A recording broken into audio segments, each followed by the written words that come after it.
નમસ્કાર મિત્રો, હું છું અનિલાલ અને મારું દ્વારકા.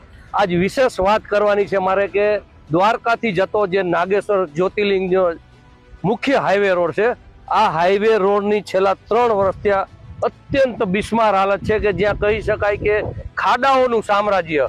તંત્ર ક્યાંક ને ક્યાંક ઊંઘમાં સૂતું છે.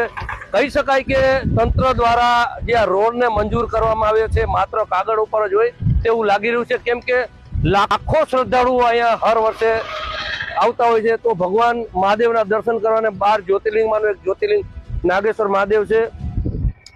જ્યારે ભક્તો પોતાના કાર લઈને આવતા હોય છે, કોઈ ચાલીને આવતા હોય છે, તો એટલી મુશ્કેલીનો સામનો કરવો પડે છે કે જેની કોઈ વાત જ ન પૂછો. તો આજે મારું દ્વારકા આવી પહોંચ્યું છે આ ખાડાના સામ્રાજ્યને, ખાડાના જે સામ્રાજ્ય છે તેમને લાઈવ રિપોર્ટ માટે થઈને, કેમ કે છેલ્લા 3 વર્ષથી આ પીડામાં લોકો ભક્તો પીડાઈ રહ્યા છે.